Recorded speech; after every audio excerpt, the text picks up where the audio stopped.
জেলা বাঁকুড়া, থানা ইন্দপুর, পোস্ট ব্রাহ্মণডিহা, গ্রাম ছাতারগোড়া, নাম সুকান্ত পাত্র। এই ছেলেটি মধ্যবিত্ত পরিবারের। সে বেঙ্গালোরে একটি কোম্পানিতে কাজ করে। তার ছোটবেলা থেকেই স্বপ্ন ছিল সিনেমা করার। সে ছুটিতে এসে 15 দিনের মধ্যে সিনেমা বানিয়ে দেখিয়ে দিল। তার সিনেমার নাম ভালোবাসি তাই। খুব তাড়াতাড়ি আসছে ওটিটি প্ল্যাটফর্মে। এটি তার লেখা এবং তার প্রোডাকশনের প্রথম বড় সিনেমা। এখানে বড় বড় কলাকুশলীরা অভিনয় করছেন। দেবাশিস গাঙ্গুলি, শান্তনা বসু, কেন্ডি দাস, সুকান্ত, স্নেহা, তন্ময়, সুযোগ, সম্প্রীত, পিয়ালি আরো অনেকে। এখানে ডিরেকশন দিয়েছেন তন্ময় মণ্ডল। আপনারা সবাই তাকে সাপোর্ট করুন।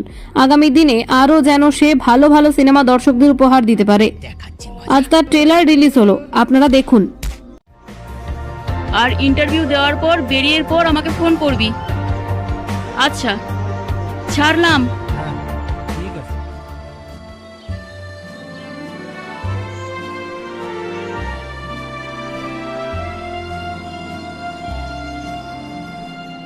স্নেহা। সুকান্ত, হ্যাঁ, কথা দিলাম থাকবো সাথে, যাব না কো ছেড়ে সারা জীবন। মনে রাখবে রাধা গোবিন্দ ভান্ডারের উল্টো দিকেই তোমার স্নেহার বাড়ি, যদিও তুমি কোনোদিন আর আসবে না বলেই আমার মনে হয়। যাও তো, এদিকে এসো, বেড়াও। গ্রামের ছেলে গ্রামে ফিরে যাবে, এটাই তো সব থেকে বড় আনন্দের বিষয়। চুপ রাখাচ্ছে, আদর করে নাম রেখেছিলাম স্নেহা। সেই স্নেহার পাত্র এসে আমাকে চোখ রাঙাতে বুঝে তুলে নিয়ে যায়। কি হয়েছে কি বল না বাবা আমাকে। আমাকে বন্দি করে দিয়েছে জানো তো। কেন? সুকান্তর সাথে দেখা করতে দিচ্ছে না। না জানি ওর সাথে দেখা হচ্ছে। সেদিন বাবা আমাকে দেখে ফেলেছে।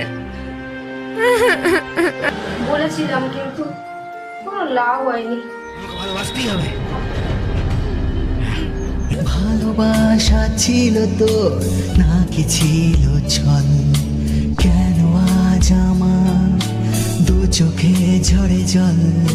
ভালোবাসা ছিল তো নাকি ছিল ছল, কেন আজ আমার পালানো না। দেখাচ্ছি মজা।